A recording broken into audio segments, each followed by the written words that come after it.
تمام شیعہ سنی مورخین، تمام شیعہ سنی مورخین اس بات پر متفق ہیں کہ محرم کی 10ویں کو یہ جو کچھ آج ہو رہا ہے یہ واقعہ کربلا کے پورے 300 سال بعد شروع ہوا۔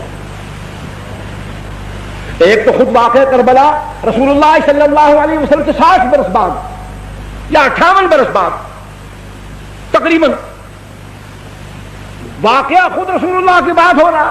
پھر اس واقعے کے ٹھیک 300 سال بعد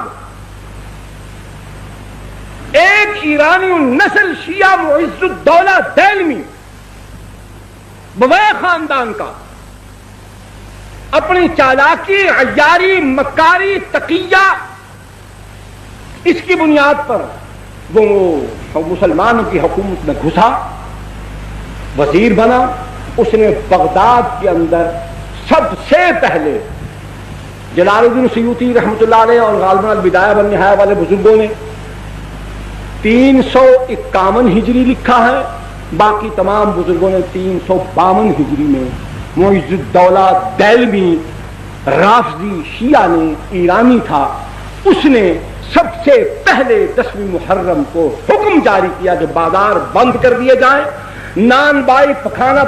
بند کر دیں۔ حکمن کہا کہ عورتیں اپنے سروں کو کھول کر، بالوں کو بکھرا کر، سیاہ لباس پہن کر، سروں میں خاک ڈالتی ہوئی، منہ پر تھپڑ مارتی ہوئی، اپنے کپڑے چاک کرتی ہوئی بازار میں نکلے۔ یہ حکمن اس نے کرایا۔ نمبر 2، سب سے پہلے قبہ گنبد نما ایک گنبد بنوا کر شہر کے چوک میں رکھوایا،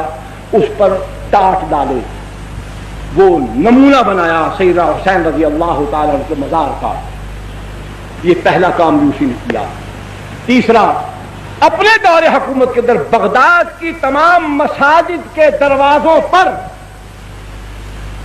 تمام صحابہ کرام بالخصوص سیدنا معاویہ رضی اللہ تعالیٰ عنہ پر لعنت لکھی ہوتی تھی۔ یہ معز الدولہ دہلوی حرام خور خنزیر، سب سے دنیا کا کوئی مورخ یہ بات ثابت نہیں کر سکتا، قسم خدا کی کھا کر کہتا ہوں، میں غریب آدمی ہوں، نقد دینے کا دعویٰ نہیں کر سکتا، میں جھوٹا ثابت ہو جاؤں تو سر بازار مجھے 100 کوڑے مار دیں۔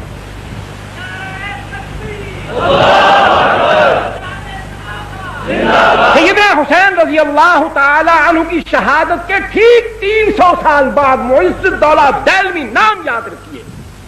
شیعہ تھا، مکاری سے وزیر اعظم بن گیا، بغداد پر قبضہ کر لیا، وہاں اس نے حکمن 10ویں محرم کو یہ کام شروع کروایا۔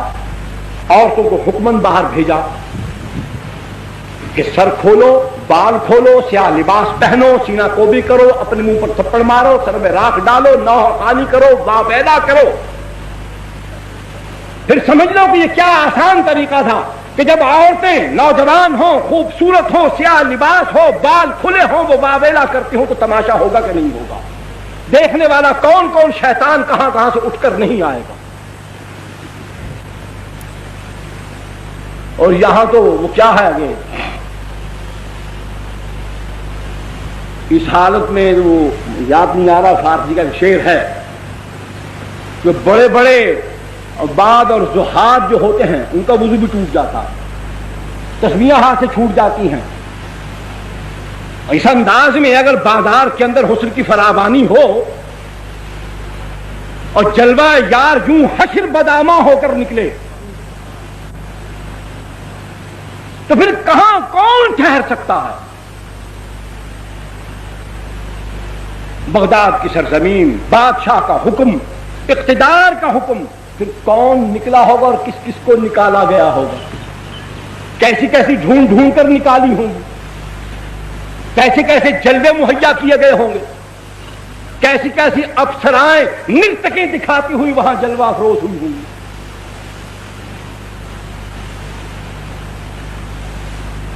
دوسرا، ایران کے اندر قاچاریوں کی حکومت، ناصر الدین شاہ قاچار، اس نے اپنے دور حکومت کے اندر باوجود اس کے، سنیے، باوجود اس کے کہ وہ قاجاری رافضی تھے، شیعہ تھے، نسل در نسل سارے قاجار شیعہ حکمران آئے، صفوی خاندان، انہوں نے بڑے ظلم کیے ایران کے اندر۔ حالانکہ یہ مسلمانوں کی مفتوحہ سرزمین ہے، سیدنا عمر بن الخطاب رضی اللہ تعالیٰ عنہ کے زمانے سے لے کر حضرت معاویہ بن ابی سفیان سب کہیے رضی اللہ تعالیٰ عنہ تک یہ ایران کی سرزمین بار بار سر اٹھاتی رہی، اور اس کو اللہ کے پاک پیغمبر کے تربیت یافتہ دنیا کے سب سے اعلیٰ اور مہذب انسانوں نے اس کو جس طریقے سے اس کو رام کرنا چاہیے تھا، تہذیب سکھانی چاہیے تھی، اس کو سمجھایا، سکھایا، لتاڑا پتاڑا چٹھاڑا فتح کیا، دین سمجھایا۔ لیکن پھر وہاں رافضیت کیوں پھیل گئی؟ بالکل انہوں نے وہی عمل کیا جو عمل آج، میری طرف توجہ فرمائی، جو عمل آج پاکستان میں جاری ہے۔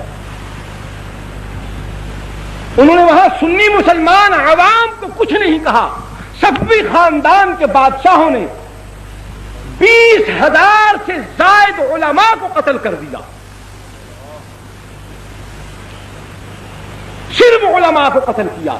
تو علماء کے قتل ہو جانے کے بعد نہ دین بتانے والا کوئی ہوگا، نہ سمجھانے والا کوئی ہوگا، تو پھر جو ہم کہیں گے وہ خود بخود لوگ قبول کرتے چلے جائیں۔ بیداری تو علماء پیدا کرتے ہیں، علم ان کے پاس ہوتا ہے، سمجھاتے وہ ہیں، پڑھاتے وہ ہیں،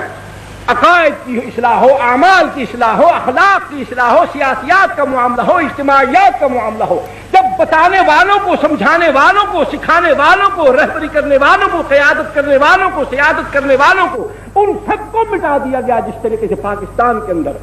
احسان اللہ فاروقی کو شہید کر دیا گیا، علامہ احسان اللہ ظہیر کو شہید کر دیا گیا، فیض عالم صدیقی کو بھی قتل کر دیا گیا، مولانا سید منظور الحسن شاہ صاحب ہمدانی رحمۃ اللہ علیہ، خیر بٹامی والے، ان کو شہید کر دیا گیا، مولانا حق نواز شہید رحمۃ اللہ علیہ کو شہید کر دیا گیا، اظہار القاسمی کو شہید کر دیا گیا، عبدالصمد آزاد لئیے والے کو شہید کر دیا گیا، مولوی محمد یوسف فیصل آبادی کو شہید کر دیا گیا۔ کتنے علماء شہید ہو چکے ہیں؟ سنی مسلمان نوجوان کام کرنے والے کارکن اس کے علاوہ 100 سے زائد وہ ہیں، خفیہ طریقے سے جن کو مارا گیا ہے وہ الگ ہے۔ جب اسی طریقے سے اہل سنت والجماعت کا طرز عمل یہی ہوگا جو آج ہمارا ہے، تو بالکل وہی صفوی خاندان والا عمل پاکستان میں شروع ہو چکا ہے۔ یہ بھی اس بات کی نشاندہی کرتا ہے کہ سنی سن ہو چکا ہے، اس کے اندر غیرت دینی مر چکی ہے، اس پر پھٹکار پڑ گئی ہے کہ صحابہ کے پر لعنت بھیجنے والے مردود ملعون لوگوں کے ساتھ تعلقات کی وجہ سے خدا نے اس کا ایمان سلب کر دیا، اس سے غیرت دینی چھین لی ہے۔ قاجاری خاندان، صفوی خاندان نے ایران کے اندر اسی طرز عمل کے ساتھ رافضیت کو پھیلایا، حکمن وہاں جلوس نکلوائے، پھر اس کے بعد ہندوستان کی سرزمین پر زور و شور کیوں پیدا ہوا؟ کیا ہے؟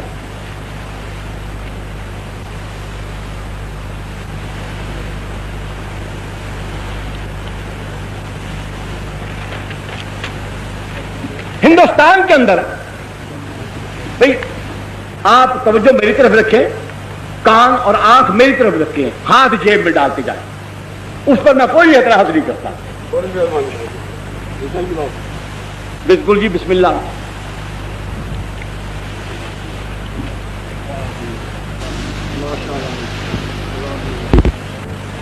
توجہ میری طرف رکھیں،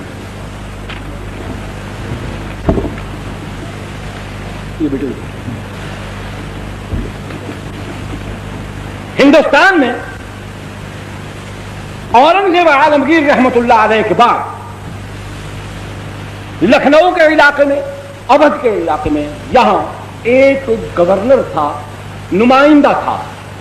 مغلیہ سلطنت کا۔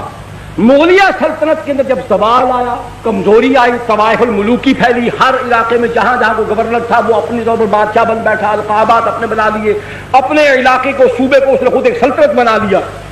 یہ دور تھا، حکومت کمزور ہو گئی، تو وہاں پر بہمنی خاندان جو تھا انہوں نے لکھنؤ، جونپور اور فیض آباد، ان علاقوں کے اندر انتہائی سختی کے ساتھ، اپنی پوری قوت کے ساتھ، پوری قہرمانی کے ساتھ وہاں پر رافضیت کو فروغ دیا۔ جو آدمی محرم کے دنوں میں باہر نہیں نکلتا تھا، تعزیے کے جلوس میں شریک نہیں ہوتا تھا، اس کو سزا ملتی تھی۔